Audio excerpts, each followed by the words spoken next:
Krishna. All right. You wanted to say something, Ratna? Actually, cause of all causes. So it means all bad thing or good thing, all. Like God is like Krishna is cause of all causes. So only for those who is devotee or who is doing everything for Krishna or for all people in the world. Like Krishna is the cause of all causes.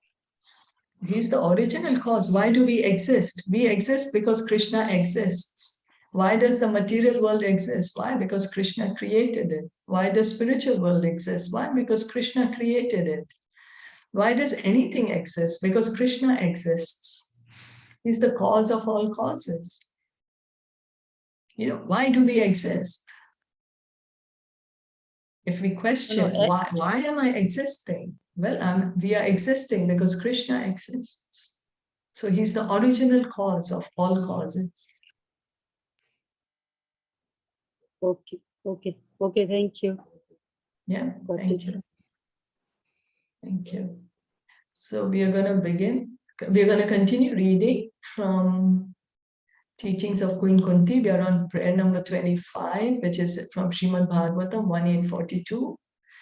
Unalloyed devotion, O Lord of Madhu, as the Ganges forever flows to the sea without hindrance, let my attraction be constantly drawn to you without being diverted to anyone else. Kunti Maharani is praying for this unalloyed devotion to the Supreme Lord. She does not want anything to distract her. She does not want her consciousness to be flowing anywhere else, only conscious. She wants her consciousness to be fixed at the lotus feet of Krishna. So we're continuing to read from the purport by His Divine Grace A.C. Bhaktivedanta Swami Srila Prabhupada. In the material world, we require sunlight and moonlight. But in the spiritual world, there is no need of sunlight and moonlight because everything and everyone is effulgent. Here in the material world, the material world is full of darkness. We might say, oh, how can it's full of darkness? During the day, we have so many hours of sunlight. But if the sun didn't rise, for example, when it's night, it's completely dark. So this material world is completely dark. It's only because Krishna has put the sun here, that's the reason we have the light. If we didn't have the sun, it's a completely dark world. But in the spiritual world, there is no need of sunlight. There is no need of moonlight. Why? Because everything and everyone, from everything and everyone's body, this light is coming out. This effulgence is coming out. The original cause of the effulgence is Krishna. So because we are all parts and parcels of Krishna, even from our bodies, the light comes out.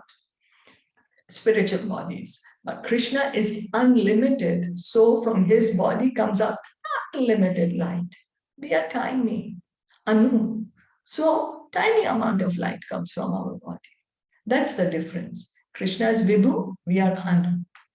Same in quality, but completely different in quantity.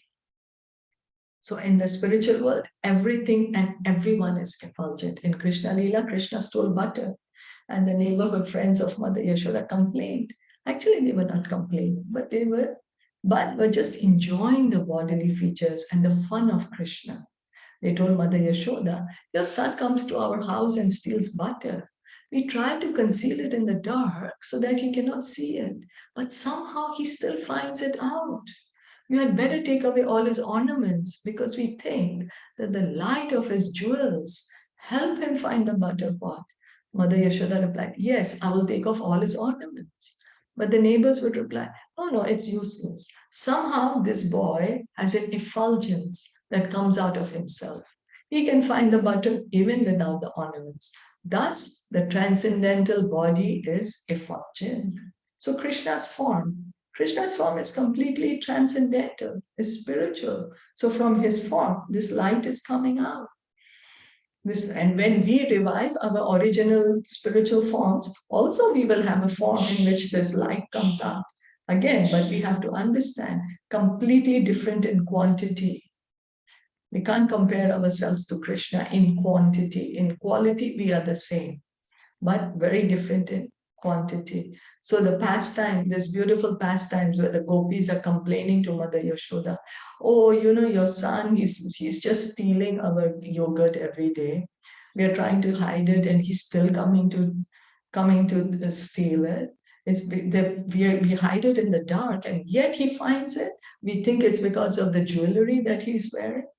Okay, so I'll take out the jewelry. I won't give it to him. The other gopi said, no, don't worry. There's so much light coming from his body. Even without the jewelry, he will be able to find the butter. It's not that the gopis are upset at Krishna. They are churning the butter and the yogurt for Krishna. They are just experiencing this loving pastimes with Krishna. It is the loving dealings. They're coming to Mother Yashoda's house to see Krishna. It's a loving relationship. It's not that they're really wanting to complain. They're coming to it's a relationship based on love that they are having. They're enjoying it. It is because of the effulgence of Krishna's transcendental body that there is light. So we said Krishna, cause of all causes, right? Just now the question was raised. So what's the cause of light? What's the cause of light? Why does light exist? Krishna is the cause of all the light. The light comes from his effulgence. That's right. That's right. From his body.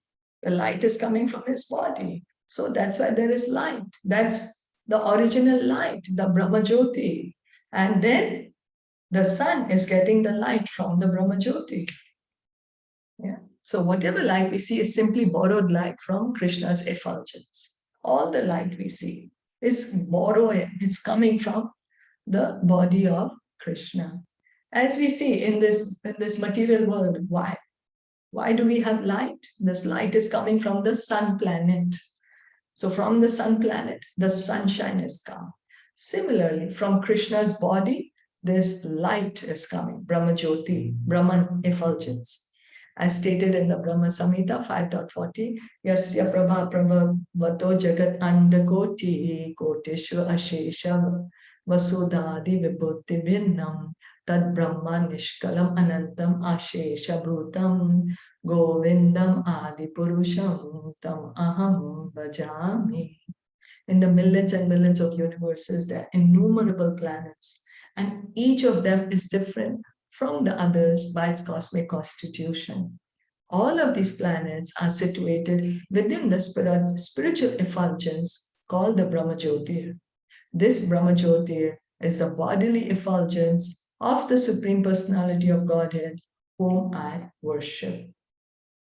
So everything, all the planets are situated on the Brahman. The Brahman is the light which is coming from Krishna's body, and all the universes are situated in the Brahman. And inside these planet universes, there are so many unlimited number of planets, and the constitution of every planet is different. The atmosphere of every planet is different. Yeah, and where is this light coming from? The Brahman coming from? It's coming from Govinda, the Supreme Lord, whom I worship. This is Lord Brahma saying that he worships Govinda. Govindam Adi Purusham Tam Aham Bhajami. I worship the primeval Lord Govinda. The bodily effulgence of Krishna generates millions of universes in the solar system. The sun produces many planets. And because of sunshine, the planets are warm and the seasons change. Because of the sun, there are trees, green foliage, fruits, and flowers. Similarly, whatever we see in creation is all due to Krishna's bodily effulgence. So imagine if there was no sun planet. We would be frozen to death already. It would be dark.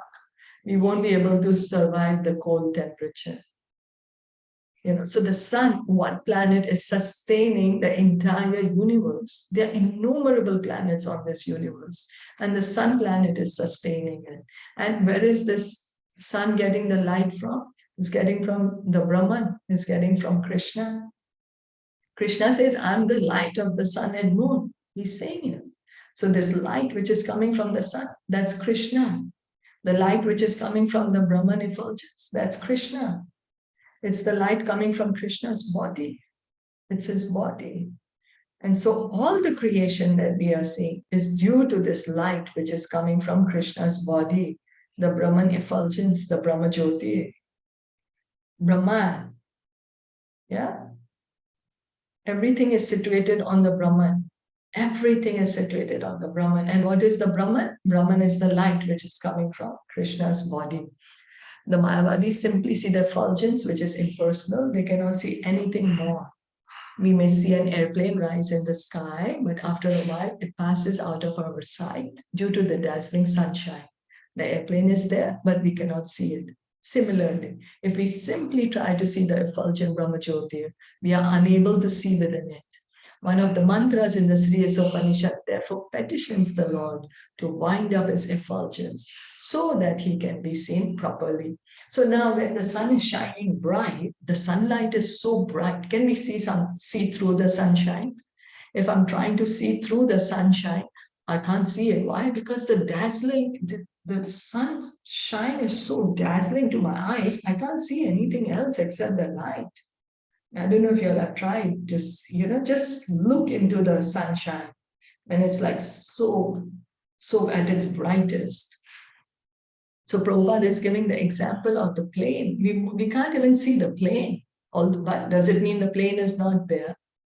Just because the light is covering my vision of the plane, does it mean the plane does not exist? Is it right for me to say that, that the plane does not exist because I can't see it? No, the plane is there. It's only my vision of the plane is covered because of the light. And so that's the reason the mantra 15 in Sri Upanishad petitions the Lord. Petitions the Lord. My dear Lord, this light which is coming from your body is so bright, is so dazzling that I can't see anything except this light. Kindly remove this light so I can see your beautiful face. I can see your beautiful form. That is one of the mantras in Sri Upanishad. To be able to see the form of the Lord. If we are going to see only into the light, we won't be able to see the Lord, the form of the Lord. We have to see through the light. And how can we do that? Simply by asking the mercy of the Lord. By His mercy, we can see Him. We can see Him. So, and bhakti is a process of petitioning the mercy of the Lord. When we are hearing about Him, chanting His names, we are petitioning for the causeless mercy of the Lord to help us, like a small child. When a small child is crying, the mother knows this kind of cry, the child is just fooling with me. But there is one cry which the mother knows, now the child really needs me, and she will go running to the child. Similarly, when we cry out to Krishna, when we petition to Krishna by chanting, then we can chant in that way, crying out to Krishna, then Krishna is going to come. He will come. Yes. So we continue to hear and chant. And like there was one in the early days of the movement. One lady, she was chanting. And so she was telling Prabhupada, when I chant, I see this bright light. So Prabhupada said, very good. You keep chanting and the light will go away. So the idea is we keep chanting, and whatever connotations we have, concoctions we have in our mind, they'll all go away and we will be able to see the beautiful form of Krishna. Is that okay? Yes. Yes. So we'll stop here for today. Kunti Maharani ki jai, Shilpa Prabhupada ki jai, Gaur Bhakta Vrinda ki jai. Hare Krishna. Hare Bol.